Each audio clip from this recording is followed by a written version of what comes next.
इस साल के मई महीने में, मई 2021 में पेपर में एक न्यूज़ आई जो मैंने पढ़ी। लॉकडाउन का माहौल चल ही रहा था, तो घर से काम हो रहे थे, तो टाइम मिलता था, तो मैं पेपर पढ़ रही थी। उसमें मैंने पढ़ा कि गोवा के हेल्थ मिनिस्टर ने एक निर्णय लिया था कि गोवा में 18 साल के ऊपर जितने भी एडल्ट हैं उनको आइवरमेक्टिन ये दवा दी जाएगी। अब मैं कोई मेडिकल बैकग्राउंड से हूँ नहीं, तो मुझे पता नहीं था, लेकिन मैंने जनरल रिसर्च कर दिया कि ये आइवरमेक्टिन है क्या। और ना ही ये ऐसी कोई बात नहीं थी कि मैं एलोपैथी में ज्यादा इंटरेस्टेड हूँ, बाकी किसी में बिलीव नहीं करती, ये कुछ नहीं है। मेरा जस्ट क्रिटिकल थिंकिंग था जिसने मुझे प्रोत्साहित किया कि मैं पढ़ूं इसके बारे में कि ये है क्या, क्योंकि उस टाइम हम हर एक जन कोरोना की दवाई, उसका क्या इलाज हो सकता है, कारगर इलाज, इसको ढूंढ रहे थे हम। तो मैंने पढ़ा, और जैसे ये न्यूज आई, करीब कुछ 9 मई को आई न्यूज, तुरंत उसके अगले दिन सौम्या स्वामीनाथन, डॉक्टर सौम्या स्वामीनाथन, जो कि चीफ साइंटिस्ट है वर्ल्ड हेल्थ ऑर्गेनाइजेशन की, उन्होंने तुरंत ट्वीट किया, जैसे कि वो ताक में ही बैठे थे। उन्होंने लिखा कि WHO आइवरमेक्टिन की यूज करने की सलाह नहीं देता, सिर्फ क्लिनिकल ट्रायल्स अगर चल रही है तो उसमें आइवरमेक्टिन की दवा इस्तेमाल की जा सकती है। क्लिनिकल ट्रायल्स यानी वो एक्सपेरिमेंटेशन फेज होता है कि जब तक वो दवा सेफ नहीं मानी जाती एक पर्टिकुलर इलनेस को कॉमन जनता में देने के लिए, ठीक है। तो मैं बहुत चौंक गई। मैंने सोचा ऐसे कैसे हो सकता है कि एक गोवा स्टेट का चीफ हेल्थ मिनिस्टर एक निर्णय ले रहा है, तो स्वाभाविक है उन्होंने एक्सपर्ट कमेटी को या एक्सपर्ट डॉक्टर्स को जरूर उनकी सलाह ली होंगी। तो ये मैडम कैसे बोल सकती है कि आइवरमेक्टिन को यूज मत करो, और तुरंत उनकी जैसे बात काटते हैं ना हम, उस तरीके से वो ट्वीट आया था। तो मैं एकदम जासूस की तरह मैं इसमें रिसर्च में घुस गई, और मैंने सारी कांछान की, सब जगह से इंफॉर्मेशन लेने की कोशिश की।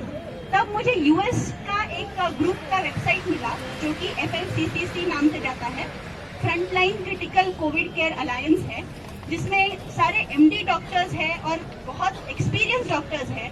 हर एक ने काफी सारे साइंटिफिक पेपर्स पब्लिश किए हैं। तो ऐसे नहीं कि कोई भी आके एक ऑर्गेनाइजेशन बनाया है और कर रही है। सारे फ्रंटलाइन डॉक्टर्स थे, और उनके साइट पे वीडियोस रखे थे जहाँ की पेशेंट्स ने खुद आके बोला था कि भाई हम वेंटिलेटर पे थे, और हमारी ट्रीटमेंट में जब आइवरमेक्टिन यूज किया गया था, यानी सिर्फ आइवरमेक्टिन नहीं, बाकी सारी अन्य चीजों में आइवरमेक्टिन एक दवा थी, उसका एक विशिष्ट प्रमाण रहता है।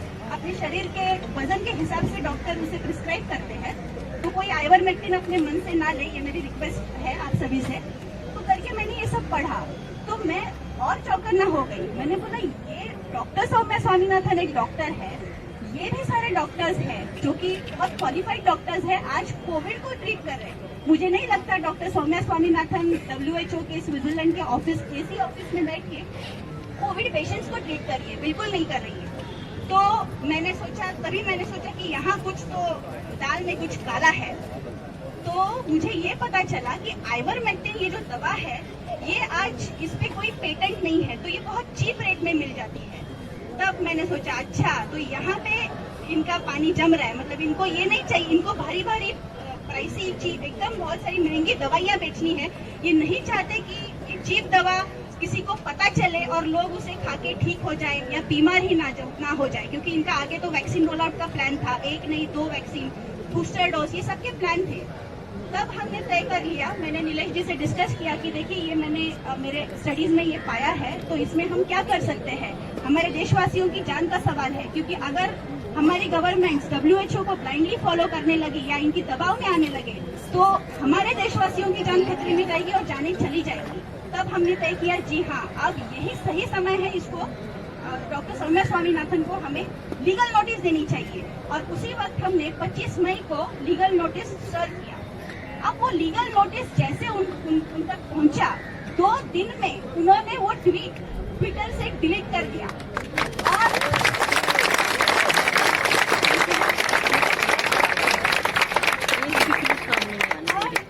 और ये बात सारे ट्विटर के जो भी यूजर्स हैं, जो इसमें इन्वॉल्व थे, जो इसको ट्रैक कर रहे थे सब, क्योंकि नोटिस तो बहुत वाइडली सर्कुलेट हुई थी, फेसबुक पे भी थी। उस वक्त मेरा खुद ट्विटर पे अकाउंट नहीं था, मैं सोशल मीडिया पे काफी कम प्लेटफॉर्म्स पे हूँ। तो मुझे जानकारियाँ मिली कि भाई आपका नोटिस बहुत घूम रहा है, तो मैंने बोला अच्छा, तो ठीक है कुछ देखना पड़ेगा। तो मैंने मेरे जो सहकारी ऑफिस में है उनसे जानकारी ली, तो लिटरली वो नोटिस सर पे लेके वर्ल्ड वाइड लोग नाचे। अब इस बात पर हमें तो बहुत खुशी हुई कि हमारा काम जो है वो सराहा जा रहा है और इस वक्त ये इसका वैल्यूएबल है ये काम। लेकिन मुझे दुख एक बात का हुआ कि मेरे देश के लोगों को ये क्यों पता नहीं है कि ये क्या चल रहा है। अभी देखिए मीडिया तो दिख चुका है, मीडिया ये बात कभी नहीं लाता कि ऐसी नोटिस गई है और आइवरमेक्टिन जैसी दवा WHO सप्रेस कर रहा है, ये तो बिल्कुल नहीं आता। तो वहाँ हमारा चैलेंज था। और उसके बाद मैं ट्विटर पे खुद मैंने साइन अप अकाउंट ओपन किया और मैं कनेक्ट हो गई।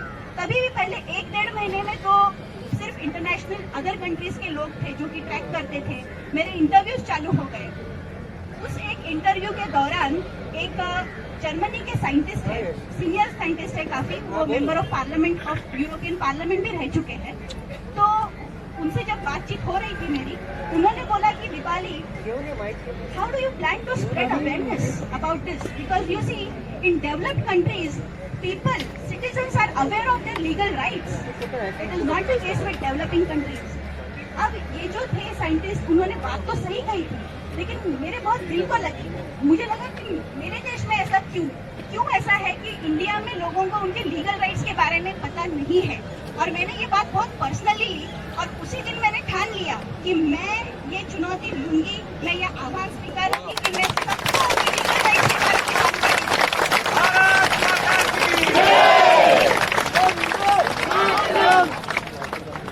और एक बात ऐसी है कि मैं उस टाइम मैं बहुत प्रे करती थी, मैं और नीलेश जी प्रे करते थे कि देखिए मीडिया तो बहुत बिक चुका है, हमारी आवाज पहुंचेगी नहीं, तो क्या करें, हमें लाइट माइंडेड लोग चाहिए। हमें ये जरूर पता था कि हर एक कोने में लोग हैं जो कि विजिलेंट है और इसके बारे में जानकारी रखते हैं, लेकिन उनसे जुड़ेंगे कैसे। और जो ओम शांति ओम पिक्चर में जो डायलॉग है कि अगर किस चीज को आप बहुत शिद्दत से चाहो तो सारी कायनात उसे मिलाने में आपको मदद करेगी। तो ऐसे ही कुछ हुआ और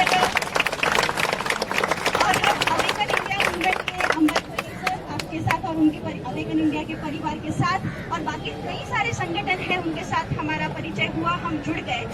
और आज मैं खुशी से फूली नहीं समाई कि आप सबको देख के मुझे ऐसा लगता है कि जैसे मैं अपने परिवार से मिल रही हूँ।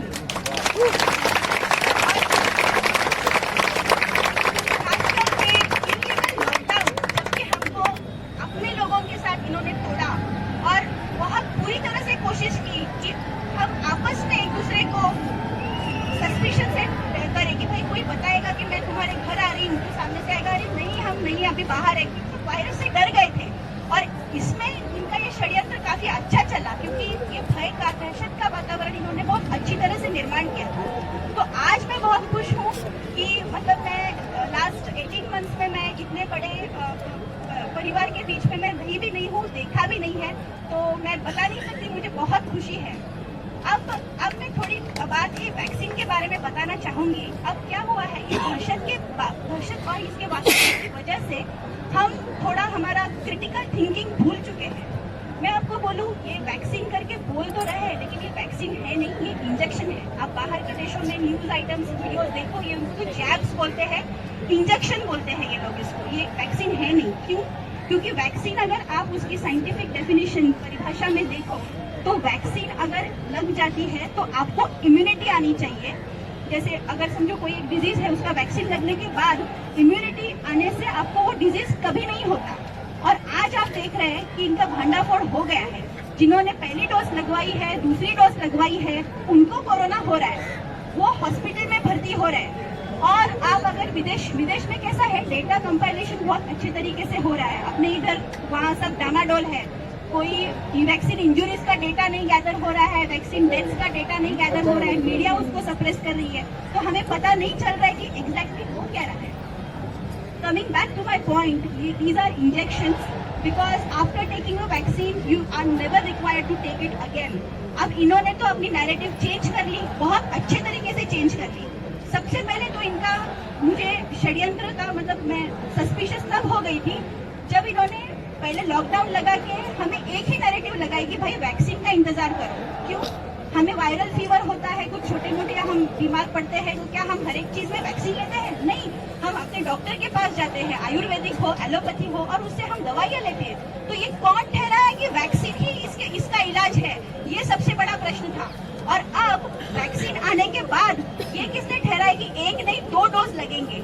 अब इनका तो ये भी नहीं तय होता कि 2 वैक्सीन डोज के बीच में गैप कितना होना चाहिए। कभी कोई बोलेगा 2 हफ्ते का रखो, कोई बोलेगा 90 दिन का रखो। इसे ही तो कहते हैं ना एक्सपेरिमेंटल वैक्सीन। चले तो चांद तक, नहीं तो रात तक, जैसा चलेगा वैसा।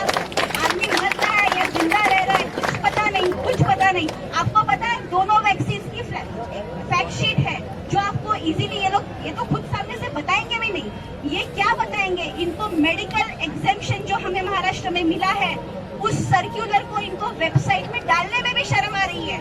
उनके एम्प्लॉइज को पूछो तो वो सर्कुलर भी बाहर नहीं आ रहा है, जबकि इनका फर्ज था ये सबको पता है कि महाराष्ट्र में मेडिकल एग्जेम्पशन अलाउड है। अगर आपको कोई मेडिकल कंडीशन है जो आपको वैक्सीन लेने से मना कर रही है, तो आप एक ऑथराइज डॉक्टर सर्टिफिकेट लेके आप बिना वैक्सीन के ट्रैवल कर सकते हो। ये बता नहीं रहे। तो बराबर से ये जो अपने हित में जो न्यूज है उसको छुपा के वैक्सीन सुरक्षित है, वैक्सीन ले लो, वैक्सीन ही आपको बचा पाएगा, बस ये एक ही नैरेटिव ये लोग चला रहे हैं। अब इनकी बहुत बड़ी अचंभे में है ये। क्योंकि अब तो भांडाफोड़ जबकि हो गया है कि वैक्सीन कारगर है नहीं और इनकी वैक्सीन की स्टॉक पड़ी हुई है। इनको बूस्टर के डोज लाने हैं, तो जिन्होंने 1-2 डोज लिए उनको तो कन्विंस करना है कि भाई वैक्सीन थोड़ी नहीं चल रही है तो बूस्टर डोज लगवा ही लेना। और जिन्होंने एक भी नहीं ली उनको बताना है कि वैक्सीन कारगर है, आप वैक्सीन ले लो। तो अब ये ऐसी दुविधा में ये फंस चुके हैं और इनको पता नहीं, इसलिए डेस्परेट हो गए हैं। और जो जी में आए सर्कुलर निकाल रहे, जैसे औरंगाबाद में सर्कुलर निकाला, जलगांव में सर्कुलर निकाला। बहुत लोग हमें पूछते हैं कि क्या करें, हम क्या करें। अब देखिए ये टाइम आया है कि हर एक को वॉरियर बनना पड़ेगा और हमें इनको कन्फ्रंट करना पड़ेगा। ये कोई बड़े नहीं है, हमने इनको चुन के दिया है, पावर हमारे पास है।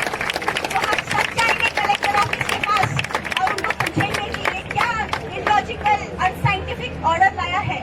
जब हम इनको पूछेंगे, आप देखना हमारा यही अनुभव रहा है कि इनको आप कन्फ्रंट करो, ये बैकफुट पे जाते ही है, क्योंकि इनका पूरा फाउंडेशन ये अनसाइंटिफिक है, इलॉजिकल है और कुछ लॉजिक से मिलता जुलता है नहीं, और ये इनका सारा षड्यंत्र है। तो अभी हम सबको वॉरियर बनना है। और मैं यहाँ पे ये जो प्रोग्राम ऑर्गेनाइज किया है उन सभी को मैं तहे दिल से शुक्रिया अदा करती हूँ। आप सभी ने समय निकाला, आपको भी तहे दिल से शुक्रिया। और मुझे ये पता है कि आप यहाँ पे जितनी संख्या में हैं, आप बहुत सारे लोगों का